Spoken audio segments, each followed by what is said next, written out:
morning, everybody. My name is Stephen Chung. I'm the president of the World Trade Center Los Angeles and also the chief operating officer for the Los Angeles County Economic Development Corporation. On behalf of the World Trade Center Los Angeles and the UK Consulate, I want to welcome you to this webinar of Bridging a Sustainable Economic Future between the United Kingdom and Los Angeles. We have a very exciting program with a lot of great speakers ready to dive into the details of this really important topic for both regions. As many of you already know, over the last decade or so, Los Angeles has been moving quickly forward with a lot of our environmental goals. And now that with the new administration, with the Biden administration re-entering the Paris Climate Agreement, there's a lot of new opportunities that's available for all of us. And what we would like to do is explore this opportunity to see what we can do between the UK and Los Angeles as we're building a future sustainable economy with more sustainable jobs for both regions.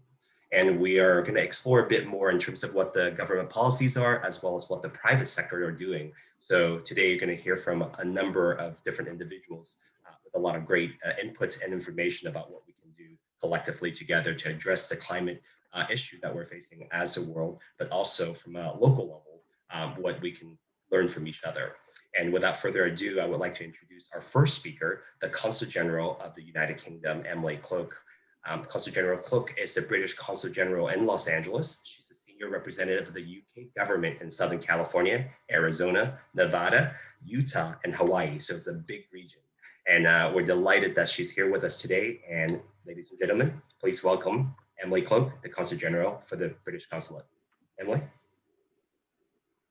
Hi, thank you so much, Stephen. So I'm delighted to be here today to hear this brilliant panel speak about leading a sustainable future, the UK and LA, an opportunity to hear about how the UK and LA are creating an environment to partner with industry on ambitious climate goals, companies doing great things in this space, and to explore opportunities for cross-border trade and investment in the green economy. Climate sustainability and reducing emissions in line with the Paris Agreement is a top priority for the UK government. The UK will co-host COP26 in Glasgow this November. It will also use its G7 presidency to advance the climate agenda and harness the G7 strength to provide momentum in the run-up to COP26.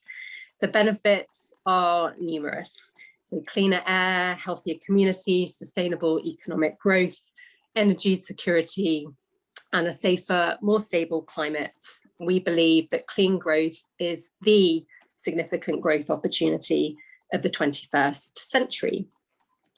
The UK and US are natural partners and among each other's biggest investors. The UK is the second largest foreign investor in Southern California, and an even closer partnership can help us rebuild our economies after the pandemic, helping businesses grow, spurring investment and creating jobs. On climate, as a colleague said to me yesterday, and I smile as I say this, well, the climates of the UK and LA are very different. We are totally aligned on climate.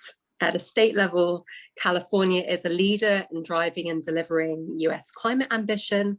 For example, it was the first US state to join the Powering Past Coal Alliance created by the UK-Canada partnership, and LA has also joined, also has ambitious zero emission vehicle targets. At city level, LA is a global leader with its Green New Deal, and climate measures there include cutting water use, installing publicly accessible electric vehicle chargers ahead of schedule, leading in areas on renewable energy, and moving to zero emissions transportation with innovative initiatives like electric car sharing in disadvantaged communities. Mayor Garcetti is a friend of COP26, chair of C40 Cities and Climate Mayors, and is in close contact with our COP president, Alok Sharma, on COP26. The unique vantage point of our UK consulate based in Los Angeles is to help act as a conduit to build relationships, facilitate partnerships, share experiences, and see where we can learn from each other. For example, the UK has partnered with Commotion LA over the last few years, helping to lead the way in building a sustainable future for transportation. Indeed, it was a UK company, Zeti, who won Commotion's startup competition with a fintech platform that enables the transition to EVs through financing fleets and associated infrastructure as a on a pay-as-you-drive basis. And ZETI has been building momentum in LA and the wider US by reinforcing the importance of financial stability in adopting sustainable technologies. On green finance, the UK is playing a leading role in shaping the global agenda, aiming to increase private sector investment in green infrastructure, technologies, and services that will be needed to deliver net zero. And we look forward to working closely with LA on this area. Finally, it's worth mentioning that there are opportunities to incorporate climate objectives in wider things. For example, a UK-US FTA could support that. And on trade more broadly, we're working to increase our trading relationship between the UK and California. My teams across the consulate are engaging with private industry, government stakeholders, academia, and broader to ensure that the relationship between the UK, California, and LA is as strong as it can be. Today is a great example of how we can learn from each other and share best practice, and I am really looking forward to the conversation. Thank you. Thank you so much, Consul General, and thank you for your remarks. We're going to be learning quite a lot from each other over the next few years as we're moving into the future. And now I would like to introduce our next speaker, the Chief Sustainability Officer for the City of Los Angeles, Lauren Faber O'Connor. She's been a fantastic partner for the World Trade Center Los Angeles as a great champion for the City of Los Angeles and the greater region. As the Chief Sustainability Officer for the City of Los Angeles, Lauren is driving the implementation of Mayor Garcetti's landmark LA's Green New Deal, a global model for local action to confront climate crisis. We're excited to have her here today. Lauren, the floor is yours. Thank you so much, Stephen. It's so wonderful to see you, and Emily, wonderful to see you too. I'm so glad to be part of this. Any opportunity to work with you all is a real treat and really exciting and an important way to be spending my time. So really happy to be here this morning and be talking about this very important topic and topic very close to my heart, the mayor's heart, and one of LA's great value sets here. And so I'm going to talk a little bit quickly about LA's Green New Deal for those that are not familiar with our plan, as well as kind of what that means, putting it in practice and how we're working with the private sector to deliver on a lot of these goals. So just next slide, taking a step back, really looking at, and you can just, I think actually, Mike, you can click through some of these headlines here, but we are working under heightened urgency of climate change right now. And I feel like every year I end up changing these slides and the headlines just kind of get more and more dire and overwhelming. But it is also a source of motivation to understand sort of the race against time. And, we know what it feels like to be in a race against time now in this pandemic. And, you take a scale back and we are truly in a race against time when it comes to dealing with climate change. And so that has really motivated us, that motivates the mayor to act with ambition. Next slide. And that's what motivated him to put forward LA's Green New Deal.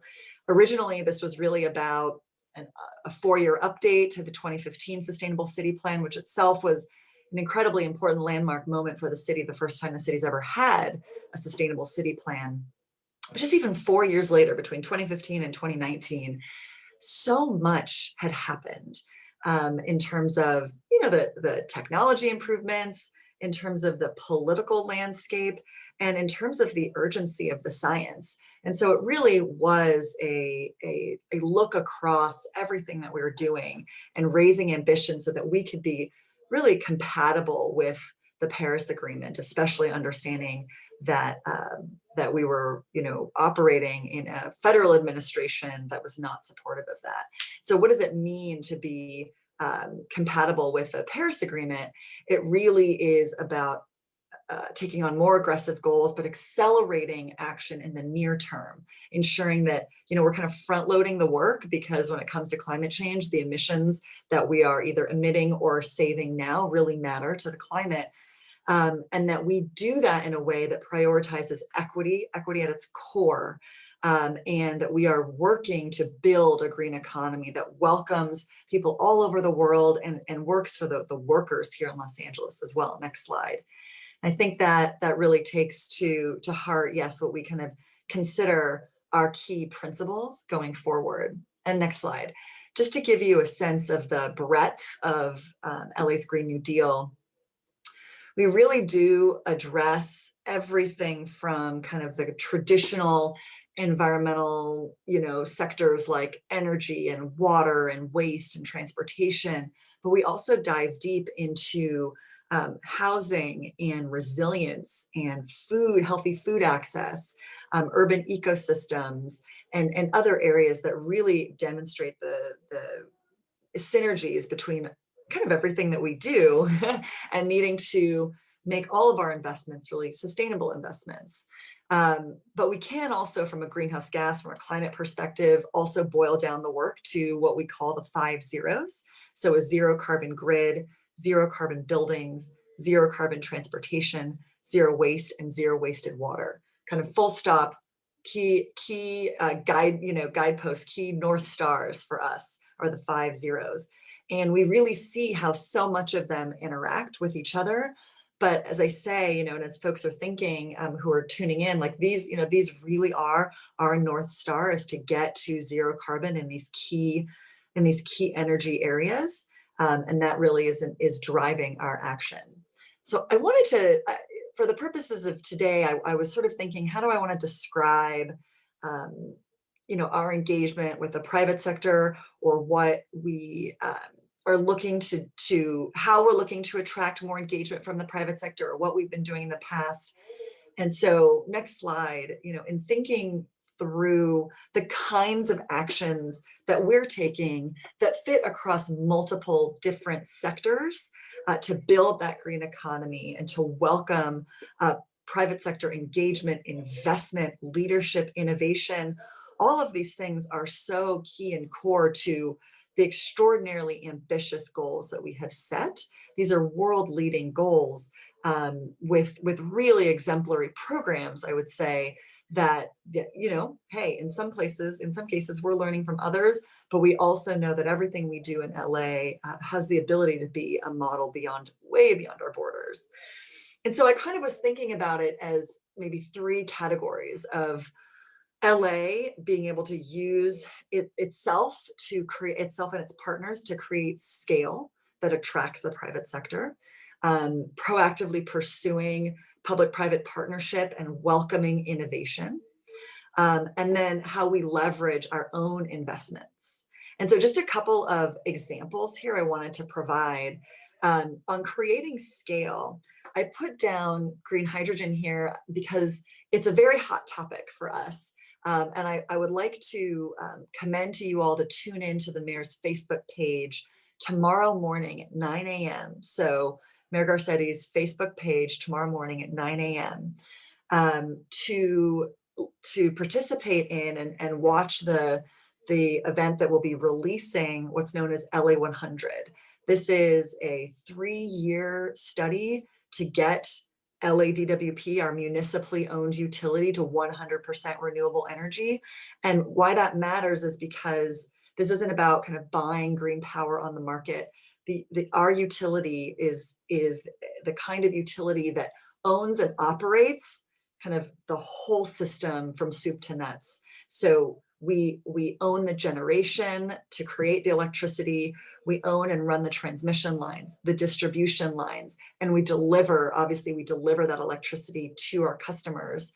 We also run the grid that ensures that all of that energy and all of that innovation is meeting need, supply and demand 24/7 reliably. That is all done by the Los Angeles Department of Water and Power. Most of that is done for the rest of the state by the California Independent Systems Operator, the Cal ISO.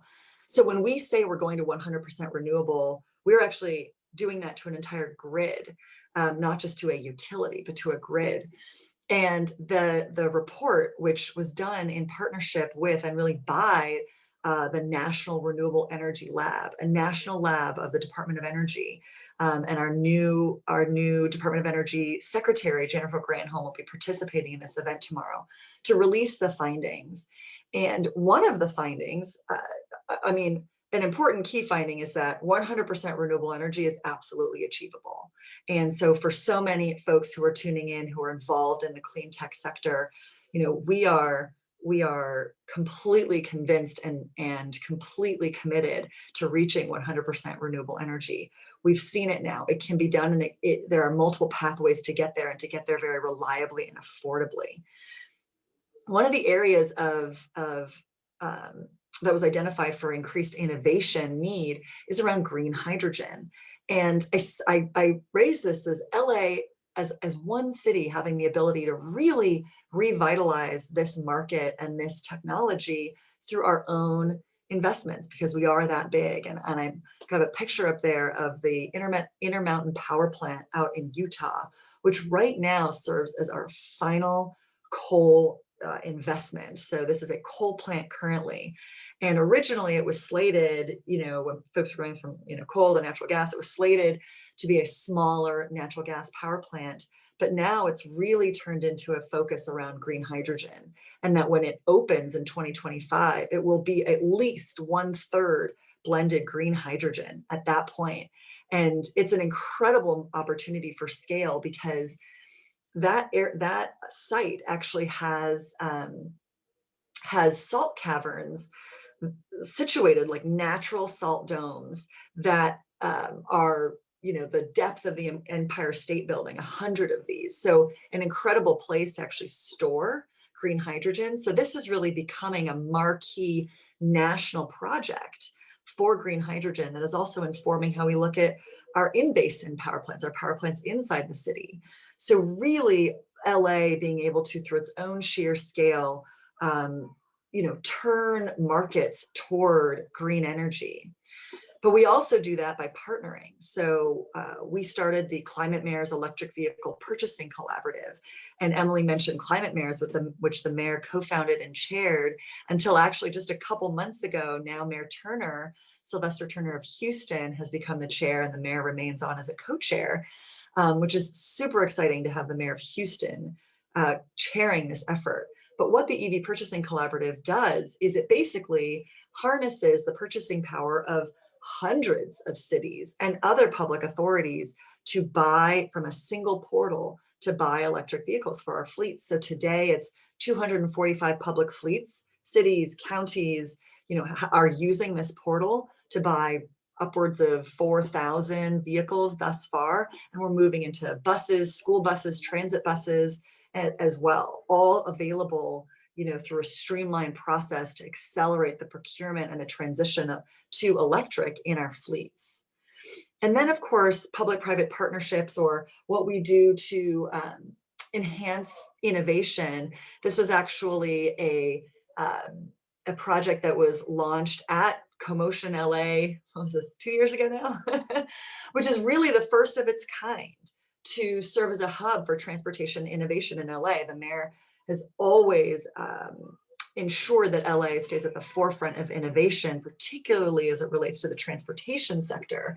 And so this is intended to really drive investment and jobs in mobility into the city. And we do that through an ideas accelerator. We do that through urban proving grounds, welcoming new technologies, welcoming innovators to physical spaces in the city to test out their technology.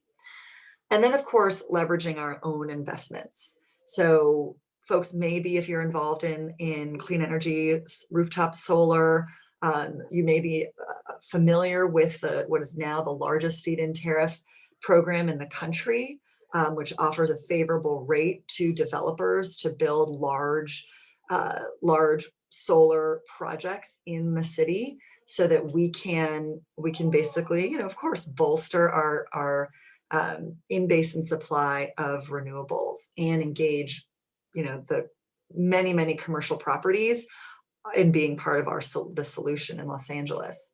And then finally, I wanted to just mention the Port of Los Angeles and our efforts to really move to a zero emission operations in the port. This is something that requires international collaboration. The mayor through C40, I'll mention in a moment, is actually working with ports and cities with ports around the world on moving to zero emission operations. But we actually put forward a request for information to the private sector on clean truck finance. That RFI has closed, but we are absolutely open to be talking to anybody who is interested in helping us think through how do we scale up to accelerate the transition of our truck fleet. And I mean our with a capital O truck fleet of all the operations that, you know, the ports that are, or the trucks that are coming in and out of the port need to become zero emission as soon as possible. And the mayor set a goal for 2035, and a couple years later, Governor Newsom then followed with that goal just last year, which is fantastic. A quick word about C40 before I close. Next slide. You know, and Emily, thankfully you brought this up already, but you know, he is working as the chair of C40, recognizing LA as a global city and leading a network of over 97 mega cities around the world, but really has over the last year during the pandemic taken the reins of demonstrating that any recovery to the pandemic and the recovery that we demand must be a green recovery. We cannot return to the ways that we operated before. This is a once in beyond a generation, I hope, opportunity to remake our economy toward equity and toward sustainability. And so really raising the voices of the largest cities in the world toward a green and just recovery. And then I'll end with just a note, next slide, about our work with the UK. There's a very special relationship between the UK and LA, well beyond the special relationship of the UK and the US. And that's not just because the mayor lived in the UK for a long time and I worked for the UK government for a long time, but notwithstanding those things, Emily did lay out a lot of ways where we are very similar. So I will not repeat what you laid out, but will very much agree and echo everything you said, is that we see ourselves as partners, as co-innovators, as ways to, as desired partners to work together in both of our jurisdictions to really further what are very, very commonly held values and shared goals. And with that, I'll turn it back over to you. Thank you so much, Lauren. And I was reminded with the picture that you just shared, that was at Second Home, if I'm correct, in the UK, where some of us actually were with the mayor as well for that trade mission. And it makes us miss traveling also so much. So looking forward to the opportunity to be able to go back. Thank you again, Lauren. Next, we have Jennifer Austin, the Director of Strategy and Policy at COP High-Level Champions for Climate Action. The beauty of having these meetings via Zoom is that we can have all these very important individuals that don't have to travel all the way to Los Angeles to do the presentation. So we're delighted to be joined by Jen Austin to be able to present some information about her work. Ladies and gentlemen, may I present to you Jennifer Austin. Jen, the floor is yours. Thank you so much, Stephen. Real pleasure to be here virtually. And you're right, there's a real convenience factor in being able to Zoom everywhere, though it is a bummer not to be able to actually get out and about and see some of these beautiful cities, whether it's California side of the US or around the UK. But a real pleasure to be here and joining this conversation.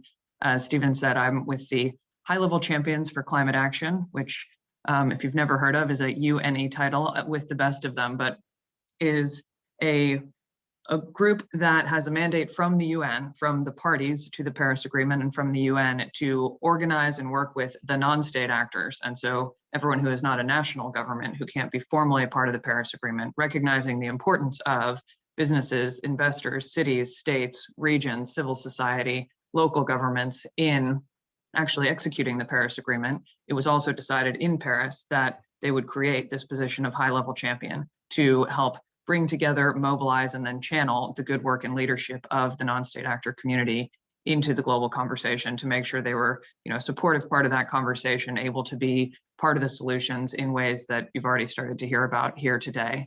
We clearly have a big year ahead of us. The was going to be the 5-year deadline from Paris would have been 2020 last year. That COP has been postponed, though a lot of important work continued last year. And now we're looking in 2021 at sort of what would have been 5 years on from Paris. We also, based on the science, know that we're on the doorstep of a really critical decade for climate action. And so broadly speaking, to get to net zero emissions by 2050 is what's required in order to keep alive the chance of limiting warming to 1.5 degrees. That basically means cutting emissions in half in the decade ahead. And so we're at a critical time in which there's growing momentum, both among countries and the non-state actors, the businesses, cities, states, et cetera, committing to long-term net zero. And very importantly, it's time to get concrete and specific about what that means in terms of action in the 1, 2, 5, and 10 years ahead to make sure that we're actually making the progress that we need to make in this decade to be on course to get to where we need to be. So COP26 at the end of this year is a really important milestone. There are a number of other big meetings along the way, including, as was mentioned in the opening, the UK is also presiding over the G7 this year. And so we'll see that climate is at the forefront of that agenda.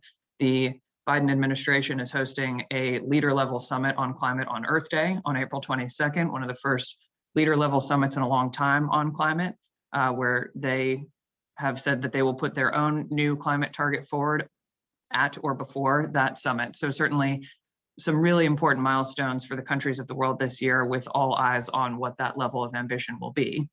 Importantly, continuing to see how much growing momentum there is among the non-state actors, the businesses, the cities and states. And that's the work that we're putting together. One of the big pieces of our agenda this year is to build what is the largest coalition of non-state actors committed to net zero in what we call the race to zero.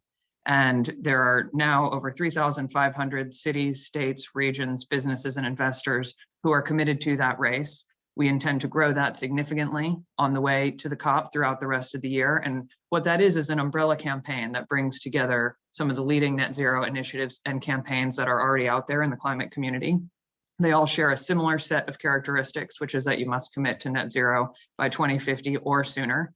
There has to also be an interim near-term target, as I mentioned how important those are. That has to be in line with science. You need to have a plan to get going, and all of these initiatives have a commitment to transparently reporting on progress along the way. I'm pleased to be joined here today by representatives of entities, all of whom are part of the race to zero. So starting with the city of LA. And it was great to hear from Lauren a number of the details underlying that overall commitment and the work of C40. So the C40 Cities Initiative and some of these other cities initiatives are a core part of one of the coalitions at the heart of our Race to Zero campaign. Also, I'm going to speak mostly about sort of the businesses opportunities to get involved, and so joined by representatives from businesses today, both of which are also part of the Race to Zero through the Business Ambition for 1.5 campaign.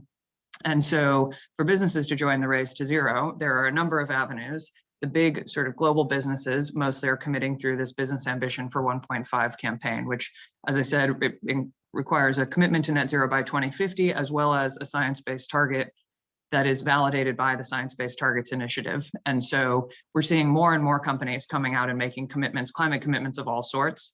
It is important that those are transparent, that those are objective, that people can understand what they are, and, if we're honest, that we're sure that those aren't greenwashing. And so part of the goal of this campaign and working with these credible sort of third-party transparent initiatives is to make sure that there's a level of ambition that is very real behind what those companies are doing, including so that it can build confidence amongst their peers and others. And so that one of the key elements here is recognizing that, broadly speaking, more and more entities are recognizing that we need to make progress and that we're starting to make progress, and there's momentum towards and support for taking climate action. It's still the case that it's quite complex to get there and figure out how to decarbonize every sector. And so there's a real value in knowing that that peers around the ecosystem are also committed to net zero, understanding what some of the details of those entail. And so as Lauren shared, the 5 zeros, knowing how ultimately to decarbonize the global economy, to cut global emissions in half this decade and get to net zero by 2050 means decarbonizing every major sector of the economy and breaking it down to understand how each actor, how it fits together. So in addition to having their own goals, figuring out where and how it can play in with others, the climate solutions are endlessly complex, and so that different entities have a different role to play, and that there's an inertia that we're in now, which makes it hard for any one actor to sort of move beyond business as usual, though we realize that the benefits of doing that together will be really important. So again, part of rallying these commitments into Race to Zero is to recognize, help people see and be seen as part of a peer group in which there's a growing cohort of businesses and actors that are acting, and then specifically to start to break it down into different sectors and figure out how to work together to overcome some of the sort of chicken and egg problem that has people feeling as though they get a little bit stuck sometimes. And so, one example of that, which also builds well on some of what Lauren was talking about, is, LA obviously is a big global city. It's a port city. And so not only actually the green hydrogen story is also closely linked, because green hydrogen can be an important fuel for shipping. So LA is a global port city. Part of its net zero commitments include emissions reductions commitments for the port itself. If we look around the Race to Zero family, Maersk, the world's biggest shipping company, has a commitment to net zero, and it's committed to getting net zero ships on the water by 2030 so that it can be decarbonized entirely by 2050. Importantly, they set a commitment quite recently to get net zero ships on the water within 10 years. They just announced within the last couple of months that in fact they're going to have achieved that part of the plan within 2 or 3 years. So a full 7 years sooner than they thought, shows the power of people setting powerful goals and starting to work with others to achieve them. Then at the same time, as Maersk is putting those ships on the water, not only do they need to know that they can come in and out of a port that will have supportive infrastructure, they also need to know that they will have business and people who are demanding those things. So you look around the Race to Zero family and you see that we've got some of the world's biggest retailers, whether it's Amazon, Walmart, General Mills, some of these big companies who have also made commitments to net zero. So they need to break those down to the equivalent of their same sort of 5 zeros. What does this mean for their own products? What does this mean for moving those products? And then so that includes a shipping component. So you start to see how by bringing these actors together and having some sector specific conversations, you can see that there will in fact be someone on the supply side, but then someone on the demand side, investors who are supporting this, local cities and infrastructure that are supporting this around the supply chain. So ultimately for COP, our goal is to grow the number of actors committed to net zero through the Race to Zero, and to bring those together to drive what we're calling system breakthroughs. And that really does mean building up sort of a critical mass of actors from around the sector and to reach a real tipping point. And I think sort of my 2 closing points is, as you start to reach a tipping point, you start to realize that actually we're hitting rates of exponential growth here. And it's important to recognize for all actors that, often this change feels quite slow for a while in the earliest of days, and it feels very bold and ambitious to put those commitments out. And then you start to realize that you see it gathering pace and that exponential growth takes off quite quickly. And I think what we're seeing in a number of sectors right here and now in this year is that they're starting to hit that exponential growth phase as they reach a critical mass of actors all around. And so part of this COP is to really help bring those together and show where that momentum is, and certainly where we need more, to help us analyze where we need more collaboration and more good work, but also to help more and more folks realize the pace of change that is happening. That's pretty much the overview. I think it's worth mentioning that in the context of the global recovery, which is, still the world that we live in, is, study after study have shown that these climate solutions are really set to be better drivers really of economic growth and jobs than reinvestments in business as usual. And that's without even the comparison and counting the benefits for climate, health, and society. So it is absolutely a no-brainer that recovery plans should be green and climate aligned, and making sure that those are, both for companies and countries, will be a really important part of sort of laying the groundwork for the decade ahead. It will be the biggest decisions made around policy and spending in many places for the decade ahead. So we'll very much set out the path, and the companies and countries that choose to pursue that climate aligned path will be best positioned to reap those benefits. So that's really what I wanted to recap here for today.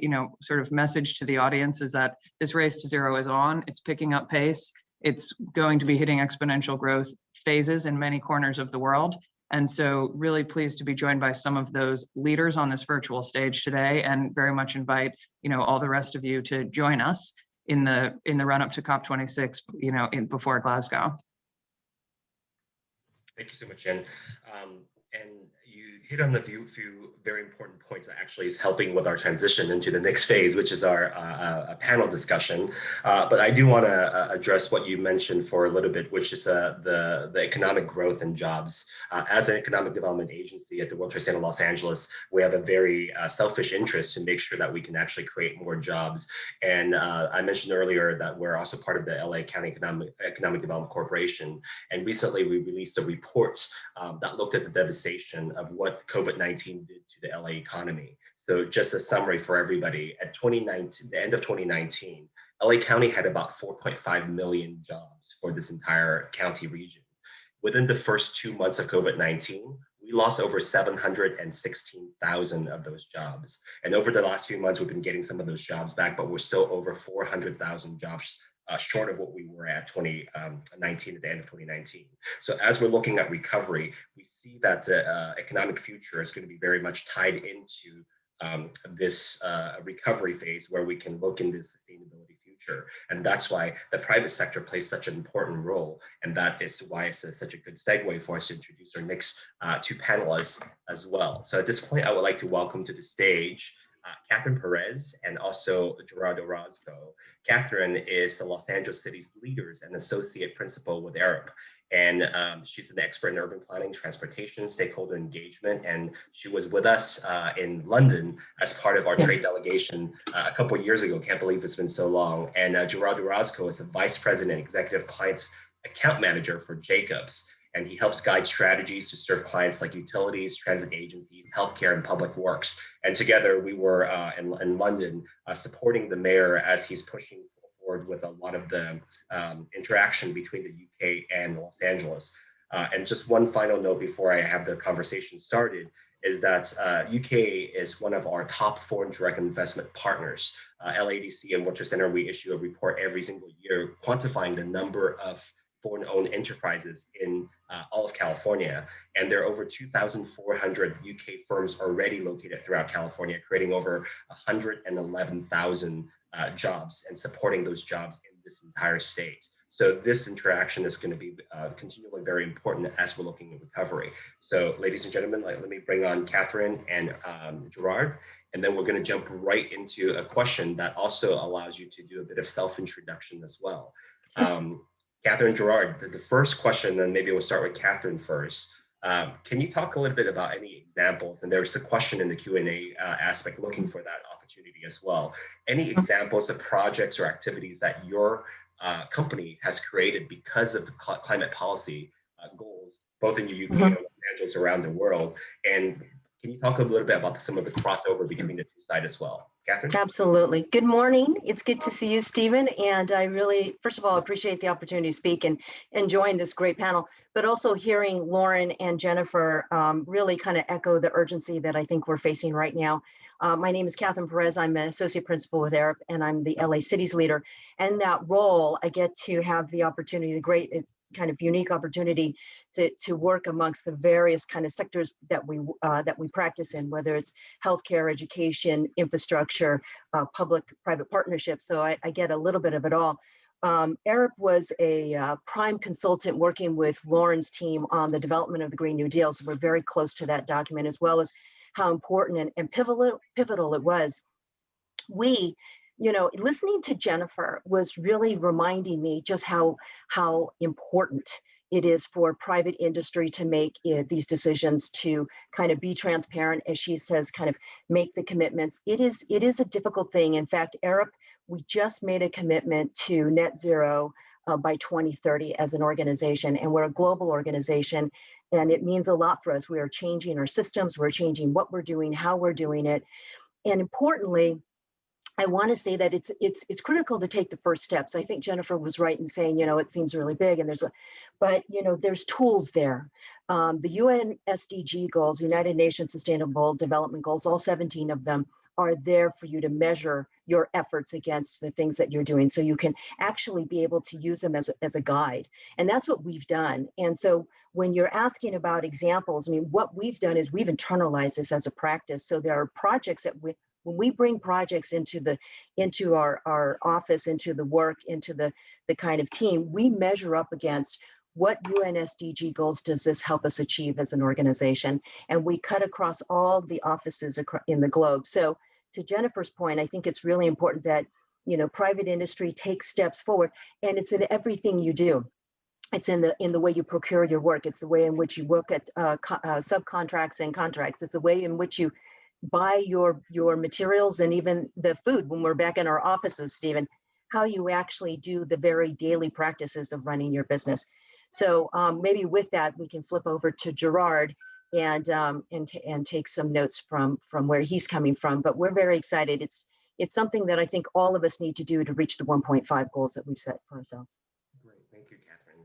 Gerard, and can I also invite Lauren back to the panel as well, so we can have a conversation. Great, Gerard. Thank you very much. I can't seem to get the video going, but you can hear me, right? Yes, we can. Right. Well, thank you very much for the invitation. It's great to be here. Jacobs, we live our motto, challenging today and reinventing tomorrow. And that comes through our client work, through our workforce safety at every office, at home, as well as currently is the practice. But two projects in particular come to mind. We have been appointed by TfL, Transport for London, to undertake a full integrated impact assessment of the congestion charge, any changes coming about that for central London. And so it's helping them deliver the vision of the mayor's transport strategy and ensure a green recovery for London. So that goes in line, complements our work for the Thames Tideway cleanup and other work that we're doing over there. And we're very happy to be part of that fabric over there and part of the solutions. Here in LA, we're really proud to be awarded the sustainability engineering contract for the NTA, the mayor chairs currently. And in that, we will design mission critical plans associated with waste management, reducing greenhouse gas emissions, decreasing air pollutants, reducing solid and liquid waste generation, managing hazardous waste, and increasing recycle and diversion from landfills, which is very important. So the reason it's exciting is we're supporting Metro in its mission to provide leadership in sustainability within the LA region, but we also helping them achieve its zero waste goal in the transportation industry. We're doing this without compromising its core mission of moving people efficiently and effectively. And that's exciting for us because we like the mayors of LA and London, we walk the talk. We're very serious about that. And there's a lot of work to do. So very happy. Great. Well, I'm going to jump right into our first question. I think it's on everybody's mind, and we cannot omit what happened in 2020.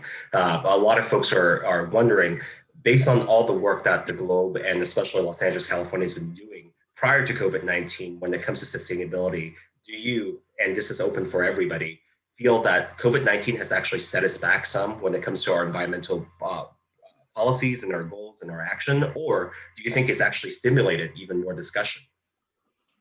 Well, I would be interested to obviously hear what Lauren thinks in terms of Los Angeles, but I think what COVID, and I think everybody understands this, has really highlighted the chronic and structural inequities in our cities.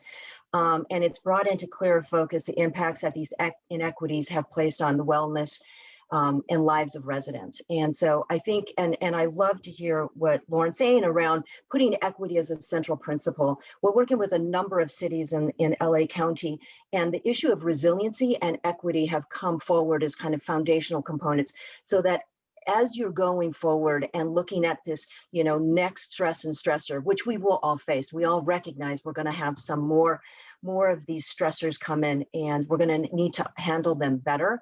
But we need to change our course in order to, I think, respond more directly to our vulnerable communities and making targeted investments so that we can have measurable, positive, and equitable outcomes. And I think that that's where we're trying to take community by community, neighborhood by neighborhood.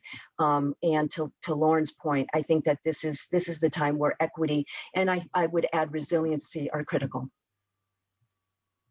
Yeah, Katherine, I completely agree. And I think that Stephen, there's maybe a little bit of both, but I definitely come out on the positive sort of in the end. I think this will we'll be in an acceleration mode.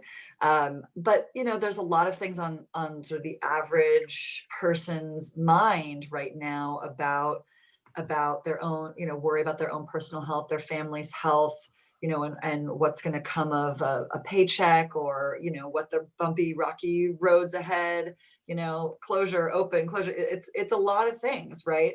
And so in that sense, it's a little bit difficult to capture people's attention for these issues in the same way that maybe we had a few months before March.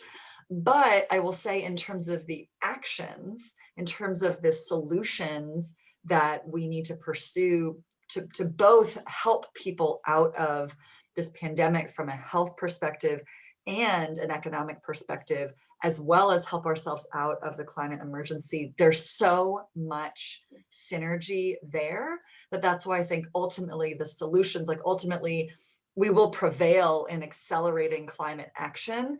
And I think that will have a positive feedback in terms of what it means to people right now. And so I think the opportunity to make those connections are stronger than ever, but we have to be really intentional about explaining this nexus, about explaining how we can solve multiple problems at once. And frankly, I think that's what people want their governments to be able to do, and what business to do, is to solve multiple problems at once, and not say, we'll hold on one thing while we figure this one out and then we'll get to this. Doesn't work for people, right? And so that helps us, because that means that that's a charge, that's our remit from the public, is to make sure that we're doing things at this, doing multiple things at once. And whether it comes to protecting public health or stimulating jobs, you point to the same actions. When we've been thinking about what's our recovery plan, we keep going back to we have a lot to do in the Green New Deal, actually. Yeah, and we're gonna hit a lot of these same goals. So let's just keep going back to that. And when public investments become available through the federal government, we know where to put them. An example also is the American Rescue Plan, which was recently signed into law. Part of that has $100 million for the EPA to utilize and identify and address COVID-19 related disproportionate environmental or public health harms or risk in minority or low-income populations due to vehicle emissions, air pollutants, and other hazards. City of Pico Rivera is doing just that, and the money's there. We just got to go after it, like Lauren says.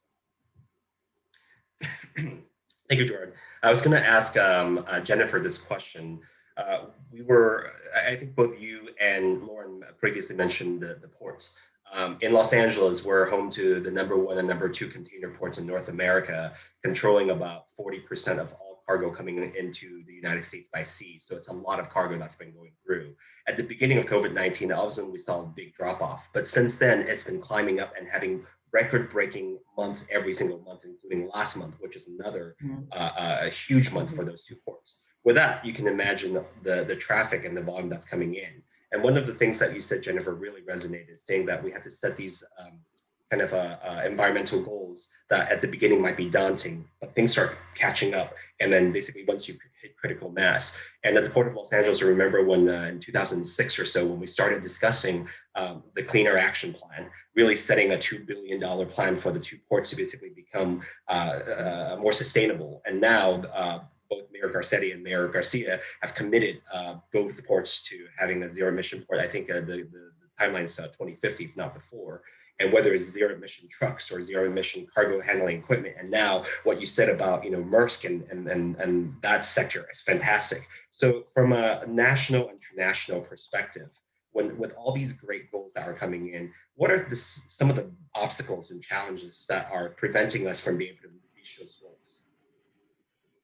Sure, it's a good question. I mean, I think, first of all, that point just about how quickly things start to happen is really important. And humans tend to think of it linearly, and tend to underestimate the pace of change when something comes to change. And it's happened to us every time, though. So because we know it's happened to us every time, we also can and should update the way in which we make our plans and the level of ambition with which we're ready to make them.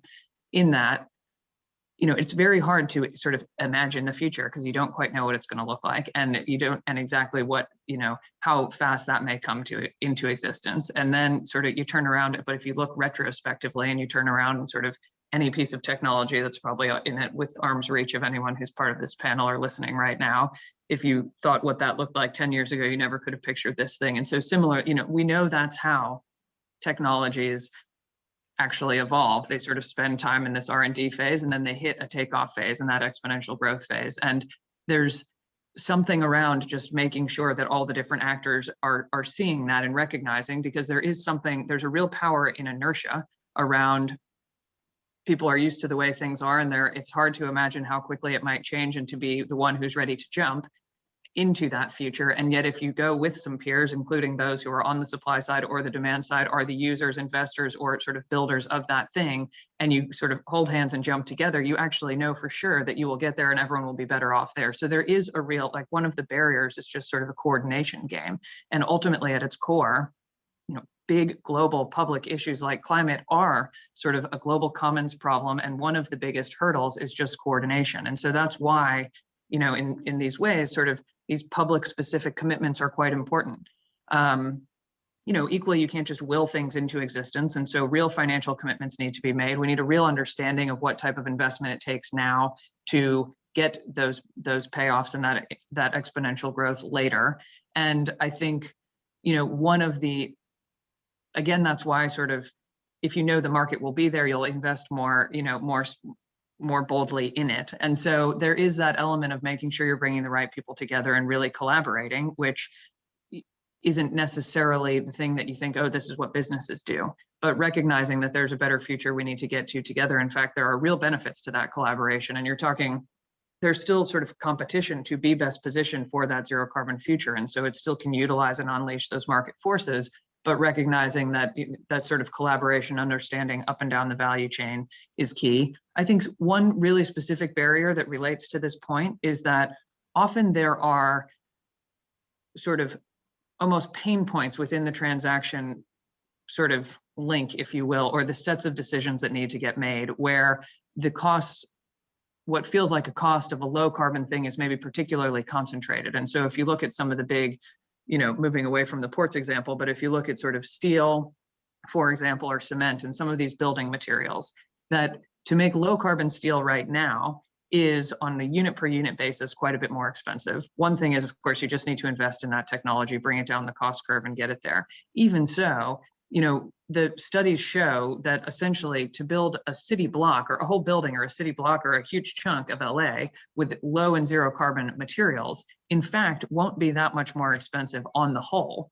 But when you get into each decision and one contractor is deciding to buy, this bar of steel versus this bar of steel, that differential feels large. But ultimately, when it gets, into what actually creates the value or price tag on a building, that becomes a pretty marginal amount. But in that moment, when that particular decision got made, it felt big or it loomed large because it's that particular transaction within a highly competitive, low margins piece of the puzzle. And so there's a really important piece around timescales, but also kind of recognizing the burden, like where that burden falls in the value chain, if you will, or the decision lineup, and then recognizing, ultimately policy is a really important solution to this, because policies can help make sure that that one pain point doesn't actually get in the way of the ultimately better solution, which is affordable, coming to fruition. So it's things like that that are really quite key. And Gerard and Katherine, when a couple of years ago when we were going to the UK, I want to focus this question more on the UK. We were exploring a lot of great sustainable, potential, especially looking at what the UK did for the 2012 Olympic Games and what we can learn from them for our 2020 Olympic Games when it comes to transportation, when it comes to hydrogen. Can you talk a bit more about kind of your company's experience and interest in the UK market and basically where we can do the exchange between the two sides?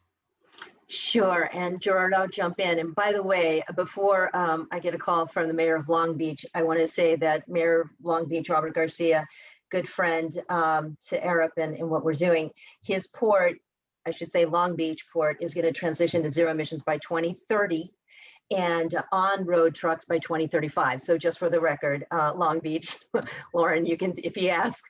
And so in terms of— that's me too. Okay. Thanks.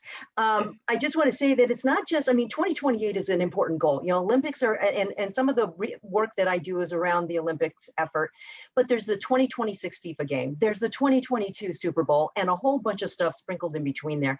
So we have this kind of decade of rolling activity that we need to kind of understand. We, you know, and I appreciate the efforts that we're trying to make, certainly to kind of rebuild and reinvest in our cities, because that's how we're going to present ourselves to the world in Los Angeles.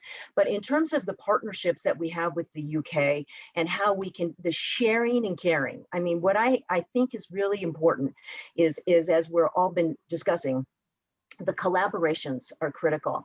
And I don't think that we have a shortage of ambition. I think that what we do have is kind of, in some cases, maybe the shortage of funding, and maybe Gerard can help with getting Senator Schumer to open that spigot a lot bigger, because we're looking forward to a huge, hopefully, infrastructure investment that will really accelerate the US and Jennifer spill over to other parts of the globe as we kind of get back on our recovery and get back on our feet. But I do think that the next kind of iteration will be very creative around partnerships, whether it's the federal state partners, whether it's collaborators with private, nonprofit, philanthropic entities. I think there's a lot of new people that are going to be part of this, you know, race to 1.5, because we're not going to get there unless we do have that kind of arm to arm link with everybody moving together in one direction. So that's my 2 cents. Sure. We were very proud to be program manager for the London Olympics, building on our experience with other Olympics in terms of repurposing, in terms of logistics, in terms of security. So we build on that by helping other agencies with that knowledge. Their relationships are there. We recently acquired PA Consulting, helping the UK with their vaccine distribution and modeling. And so we're building upon that. We're going to meet with Secretary Becerra. I can say secretary now, not secretary designate. So thank you very much. So it's exciting. The future is bright in terms of what we can do in London, in LA, and DC. Got it. Unfortunately, we're out of time. I can talk forever about this topic. And so for those of you who've been a part of my panels before, you know I always save the very, very tough question for the very last. And it's a lightning round. So I'll start with myself first. At the as we're able to recover from COVID-19, we're all been dying to basically get it back out there to travel again. What is the destination that you personally would like to go visit? For me, I'll start. It's actually COP26. Not only for that it's coming in November in Glasgow, but it's because 2 years ago I went on the West Highland Way in Scotland, and I got rained out. I never finished a path. So I would love to go back to Glasgow and then go to the West Highland Way to complete that path. So with that said, as a closing, we'll go around. We'll start with Lauren. Where would you like to go when we're able to travel again? I'm a practical girl, and I'm going to set a realistic goal here, and I want to make it to COP26. And I will call 2021 a success if that happens, and I'm confident we're going to get there. Great, excellent. Jennifer. I think I'm going to bandwagon. I have to say, I look forward to welcoming you all to COP26. Thanks, Jennifer. Gerard. I want to help the economy of Glasgow. And Katherine. If I can help the economy of Italy, I'd be happy to go and go to Italy. Anywhere in Italy. I miss Italy. Excellent. Well, it's great having you all, and thank you so much for sharing your thoughts with us. And I want to thank the Consulate-General of the United Kingdom for her partnership, and as well as her office and DIT as well, Department of International Trade, has been a fantastic partner as we're moving forward. Hopefully, there are going to be more and more of these conversations to link the Los Angeles region with the UK as we're looking at a specific example. This is just a high-level discussion right now to open up the conversation or reopen up the conversation. Hopefully, we'll be able to travel back to London, back to Glasgow, and we'll go back to multiple locations in the world soon. But till then, stay safe, stay healthy, and we look forward to seeing you soon. Thank you all so much. Stay healthy. Bye, everybody. Sure. Thank you.